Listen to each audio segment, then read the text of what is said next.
What a night. So much to say. So much to say. My beloved 20,000 milliamp battery bank had like 3 lights out of 4 yesterday, so it was at 75%.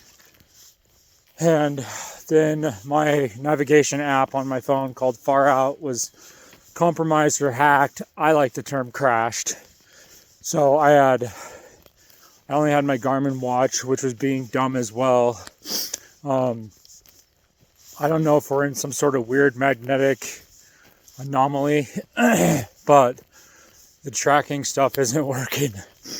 So my battery bank, I plugged my phone in last night from 54 and I got it to 75 and dead. So I got 13 miles to go this morning to Fish Lake Resort. I look like Nick Cannon right now. My little do-rag. Fish Lake Resort. I'm good on food. I kind of got a lot of extra goodies at Hyatt Lake yesterday, so I got 27 in last night as far as I can tell from piecing together weird stuff on the map because I have no waypoints. Those are all lost.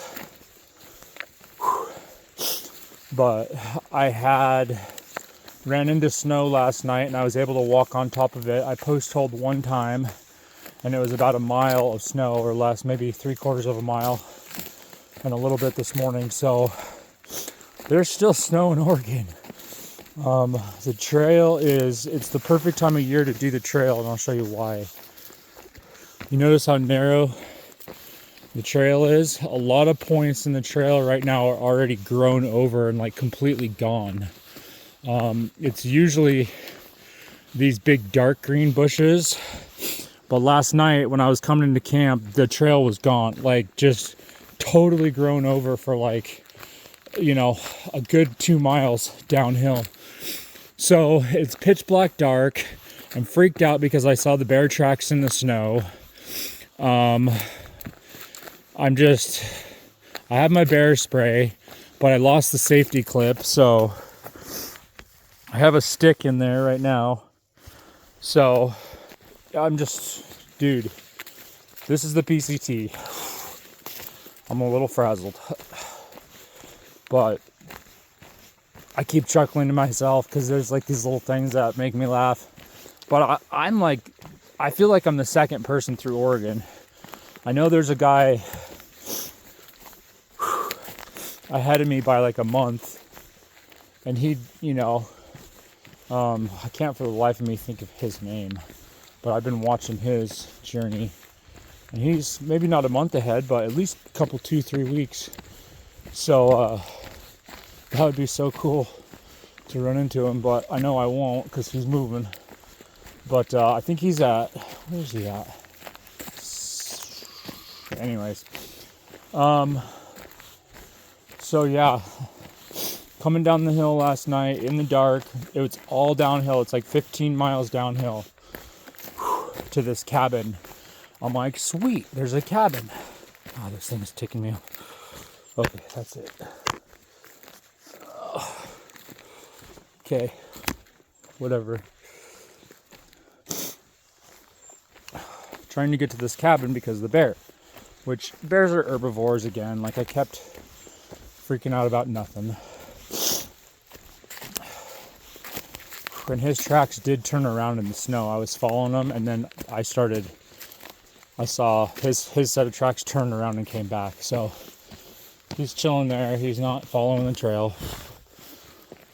But anyways, I was one happy dude to see the sunrise this morning. I slept really good. I would wake up in the middle of the night just wide-eyed, and I'd be looking out into the dark because I don't have a tent. The space was killing my freaking cramping my style. And I mean, you guys saw it. It's my Durston. It's about the size of a cantaloupe, but I only have a 50-liter pack, and I don't know.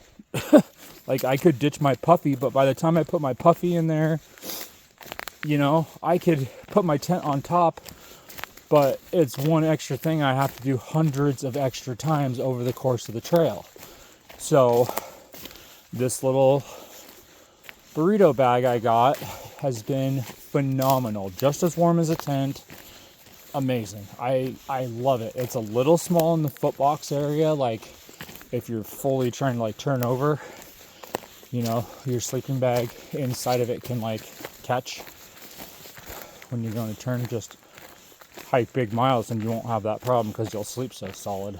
So again, I was trying to finish my story about coming down the hill. So now that you guys have the preface of my mental state, oh yeah, and then add pitch black dark to that. Yeah, I have my headlamp, but these night cores only have 2 hours of runtime or some stupid shit. God. Okay, that's it.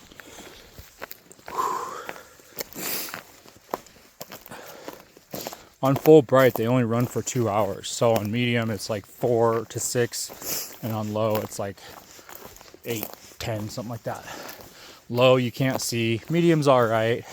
When it's dark in the woods, like coming down the hill, you need to have it on like medium or high. But so I'm trying to do 6 miles after dark last night to get to this cabin. And I get up over the top of the hill, which is great because I know it's all downhill from there. Wind is just absolutely ripping. I have to stop, filter water, put my coat on, put my gloves on, do all this stuff. Because after I saw the bear tracks, I just scooped water at the, like, there's no water out here in Oregon. It's barely any water. There's 14 miles in between water in some places. It's really dry. So thank God I hit it early and I'm getting the snow melt. So anyways, I'm carrying my water bladder. I have not yet filtered the water, my CNOC. It's in my backpack. I'm like, well, crap, if I have to stop and get my gloves and get my puffy out and do all this crap, might as well filter these 2 water bottles so I'm not like trying to do it when I get to camp. And the weight distribution too in the backpack, it's not good to have the weight all the way that far back in the mesh, especially 2 liters of water. So I step on this huge log that's laying right in the middle of the trail because I'm looking around just like checking the woods with my headlamp, and absolutely just roll the living dog turd out my freaking ankle. So that's number 11. It's the 11th ankle roll. And it's a blessing from above that I had my Nylaflume pack liner. I've not used it because it hasn't even threatened to rain really at all. But yeah, I was thinking about dumping all my food out and using a Ziploc bag, and then it wouldn't really wrap around my ankle right. And I'm like, dude, this just sucks. So I get down off the hill, not 6 miles, I only went like 3. Because I was donezo after I rolled my ankle. I was just, dude, I tried to do like a mile on it and I was like, nope. So I fill up a quarter of my Nylaflume with snow. I build a campfire. Dude, I just like light it up, dude. I get these really dead, super nice dry branches like this. Look at all that. Like that is kindling, dude. I just took a pile of that junk. Dude, I get this badass fire, like perfect campfire. Not like a bonfire, obviously I'm not retarded, but I'm surrounded by snow. The ground is still super wet. The humidity at night is like 35%. It's like pretty high humidity, or not humidity, but just, you know, it's not like dry midday air where there's like, if wind is ripping, you're going to catch the forest. It's not like that right now. It's like still, everything's still like green, but it is dry. So I get this really nice tall campfire going. Like I shape it like a teepee, so it's like high. It has like a high fire column, but it's smaller at the base.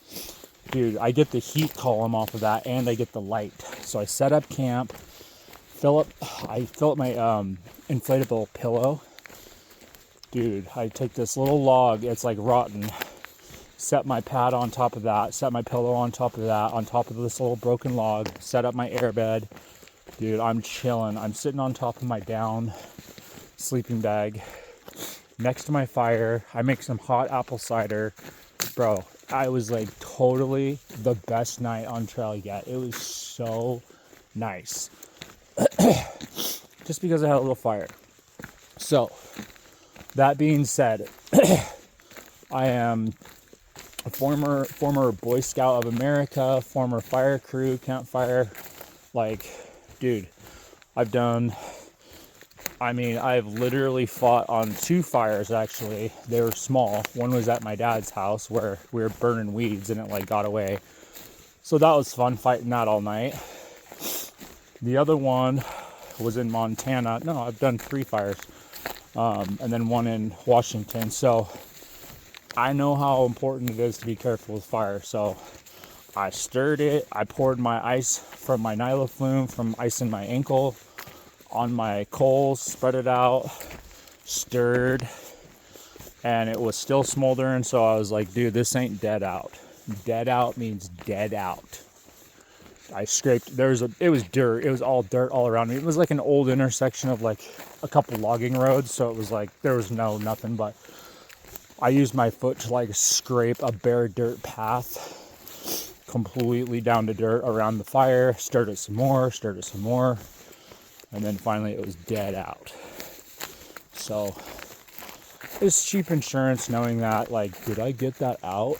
Like, if I'm walking right now and 15 minutes from now the wind just starts ripping, I'm like, screwed. I would be like, crap, you know? 1 ember is all it takes. So, anywho, feel really good about the campfire situation. And I had a fire this morning too as well, because I was like, I woke up about an hour before. So what's really weird is birds start chirping almost an hour before walkable daylight. When you hear the birds chirp, and I wake up about 20 minutes before the birds start chirping. It's pretty weird. Like, pitch black, no birds. I just sit there and like, you know, rub my eyes or whatever for like 20 minutes and just kind of think about what time it might be. And I'm like, dude, is my watch even on? Like 20 minutes of just awkward, weird, dark nighttime. Like, I do an assessment in my head. I'm like, okay, is my ankle good? Am I warm? Am I wet? Like, what happened last night? Did a bear come through camp? Like, it's just the 20 minutes of like questions. And then it's a weird 5-minute period where you can barely see. Like, I had my little stove and my water bottle in front of my face, like 2-3 feet. It's a weird 5-minute period where you're like, I can see that better, but are my eyes just adjusting because I'm waking up? And then you hear the first bird chirp, and you're just like, yes.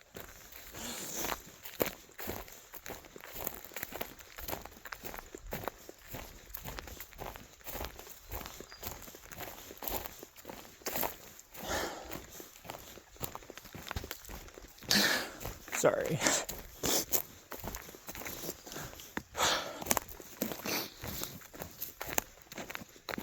I don't even know. I don't even know why I got emotional.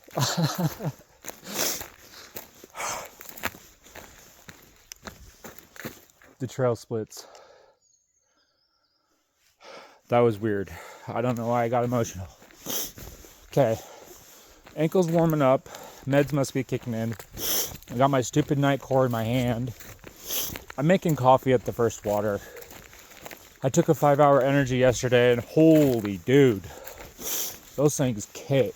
So they're equal to like 2 cups of coffee.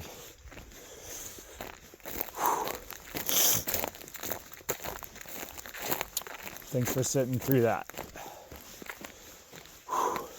This is weird. The trail splits.